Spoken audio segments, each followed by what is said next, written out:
Formula One, a sport that spans hearts, minds and nations, where the 20 best drivers in the world come together to take on some of the world's most historic circuits. And that legacy continues today. The 2021 championship was thrilling from start to finish, and 2022 is set to be even better. New regulations will usher in an age of pioneering changes. New driving talent alongside returning champions will be dueling it out to the bitter end. The pressure will be on the team principals in the upcoming season as they manage their drivers, their cars, and the whole team to push to victory. This is not a challenge for the faint-hearted. This is Formula One. I think that might be a good intro to both my video and obviously this game. This is F1 Manager 22, and I've tried recording this video twice, and twice in which my recording has failed and been in about, and I'm not joking, like I say this with full seriousness, about 1 frame per 5 minutes. And that's not a joke, completely not a joke, pretty serious. But hopefully I fixed the problem now. In OBS it's looking like it's going not as smooth as my game is, but decently smooth. And well, let's see how it is when I press stop recording, whether it'll be 5 frames per second. Again, it could well be. So I'm going to, in this game we'll be managing a Formula 1 team. I'm going to pick Alpha Tauri like I did in my last 2 times I went through this. Reason, because I feel like it's a good one. They have potential to go up through the ranks. I think it'd be really funny if Alpha Tauri was better than Red Bull, because that's a cousin team or sister team, I don't know what you could call it. Yeah. Alpha Tauri have been a name in Formula One since 2020. They're renowned for being the proving ground for talented new F1 drivers. Last season they ended in 6th overall. Driver Pierre Gasly also earned them an impressive podium finish in Baku. Heading into 2022, the team continue to develop their current driver pairing of Yuki Tsunoda and Gasly. They'll want to continue scoring regular points and begin working their way past the other midfield contenders. There you go, good intro for Alpha Tauri. Okay, let's select Alpha Tauri, and we'll put in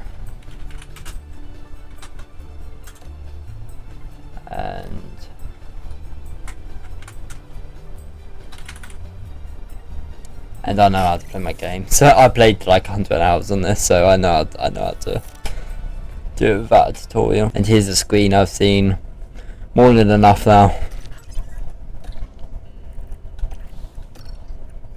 They've already made a suspension for us, at least they've made one of them, so we'll make another 3. 1 to put on the other car, 2 just in case we break them. Now we're going to develop, or design, sorry. Rear wing being one of the main things, seeing as it's 15th at the moment, so we'll put this up to 0.8 until 0.9. I like an even number here, and we'll put this up to 10. And we'll put this up to 12. Put up to 10. So I think these are the improvements I will be doing. I will put 4 engineers on it in a rushed approach. I like putting rushed, you know. I think it's always worth it, and we'll do another one. Front wing, about 0.7. And then we'll put 8 hours or 10 hours on the wind tunnel. Yes. These are going to be the improvements I make. Trying to average the car out at a good level. And we'll put 3 engineers in a rushed approach. In terms of facilities, I'm going to be building a helipad, a memorabilia room, and a tour centre. And I'll be upgrading my weather center to level 2, just because weather is quite important data when it comes to like actually winning races. Helipad, mainly just to build these because they're cheap but also this gets us a higher weekly income. This will improve team attractiveness and morale, and team attractiveness and sponsor target payouts. Not by much, but that 1% could, like, you know, make all the difference. So our objective for this season is to finish 6th or above, which I believe will be possible, very much possible. And our long-term objective would be to score podiums in 25% of races in a season, which is 6 apparently. Yeah, roughly. That's taking a bit more, but yeah, by 2025. So yeah, we're an established team, not much heritage, not good drivers results, some decent constructors results, but you know, we're there, we're just not any good yet. We're gonna party, absolutely we are gonna party. Okay, the helipad's done, the memorabilia room is done, lovely. The tour centre is done, and we've got the race preparation. First of all, I want to go to warehouse and add the second lot of suspension. So these are the performance targets for the weekend. As we can see, for the qualifying we need to get to Q3, but it's an incentive so we don't lose any money. But I've promised them 14th place from 2 of our drivers, and to reach Q2 on both of our drivers. I promised for both of our drivers to finish above 14th, and for a streak, one driver to finish above 12 5 times. We're going to the race weekend. Welcome to the archipelago of Formula One. Bahrain might have a small land footprint, but it's showing its big spirit right now in the grandstands. Either way, it's time for another fantastic weekend of Grand Prix racing.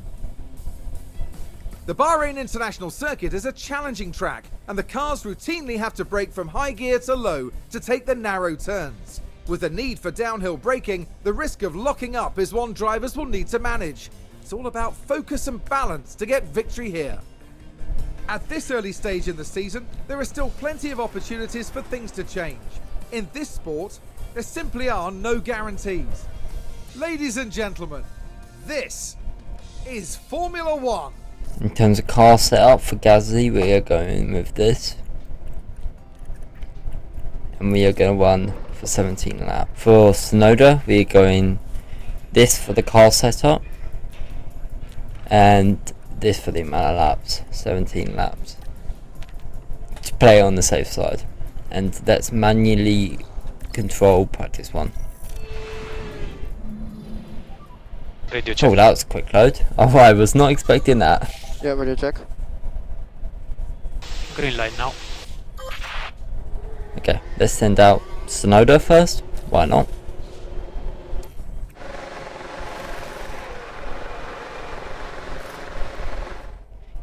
And then Gasly. You know what I've always hated? Like, why did the Alpha Tauri drivers, where the mechanics and like the team staff and whatever, all wear blue? Like, they're grey here. They're very clearly grey. But they all wear blue, the mechanics and stuff. You know, one of them things. But then I suppose McLaren mechanics sometimes wear yellow. Like the ones on the front and the rear jacks. Don't know why. Oh, we've had a spin. Let's have a look. Now watch this. Here's Alonso's car. They've spun the car. What a disaster.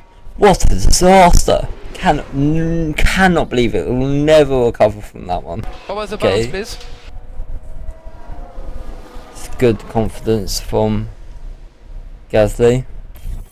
Send him back to the garage and reconfigure his car. I've decided to change Gasly's car setup to this, and we will change tyres and keep him on 7. We'll change that to a 15 lap strategy. We're going to change Tsunoda's car setup to this, and tyres to a new set of softs, and we'll put him on 16 laps, I think. I don't know how long he took, but that's what it felt like. Send Gasly out again, send Tsunoda out again. At this point in FP1, we're really trying to increase everything, like car parts knowledge, because it's the beginning of the season, track acclimatization, because it's a new track, and obviously get our setup confidence good. 2 cars out. 2 cars are out. Copy. Not us, but Sounds like a few cars have penalty. crashed. Let's have a look at this. Now. Okay, so there. Oh, no choice, both the Alpines.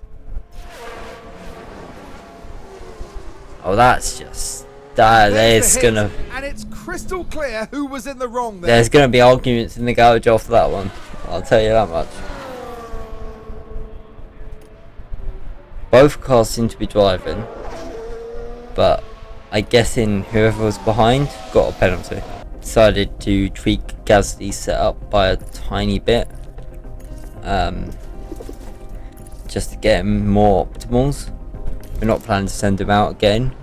Not enough time, but we'll just change it while we can. So this is a car setup I've gone with Yuki. Just tweak that by a lot.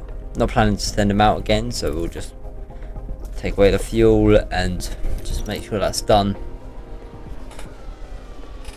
It gives you an awkward amount of time in this game. It gives you enough to like give 2 runs and then tweak the setup, but not enough time for like any sort of 3rd run. Okay, that's slightly concerning, but it's good enough. So yeah, Ocon was the man behind, so he's got the penalty, which might put Yuki up a spot. I don't know how big that penalty is. Okay, we are going to practice 2, and we are going to simulate the session. After some tiny car tweaks, we're going to send them out again on a simulated session.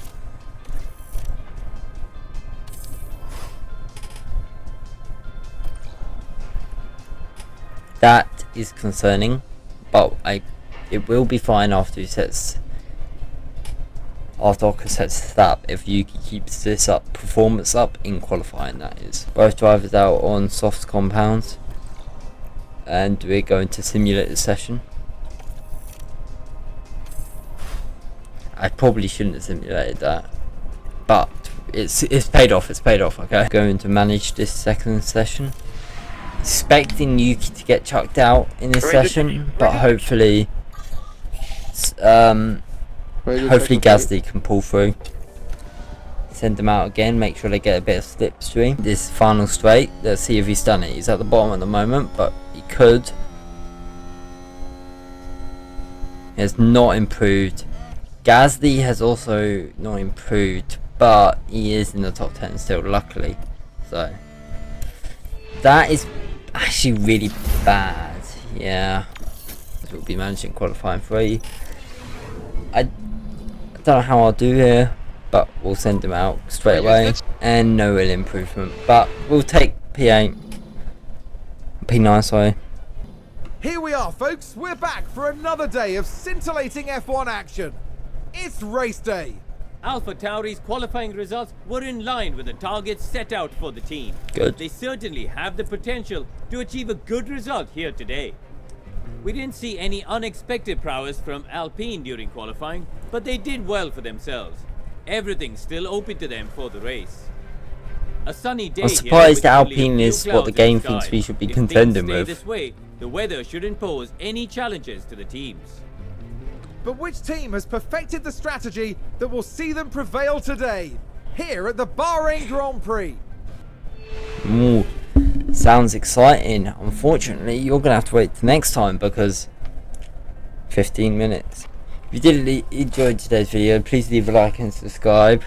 Because it's what every YouTuber does. I got an Instagram, Twitter in the description, but besides from that, I swear, if this doesn't record properly, bye, my friend. I'm going to have sexual intercourse with whoever the mother of the person who's the CEO of OBS is.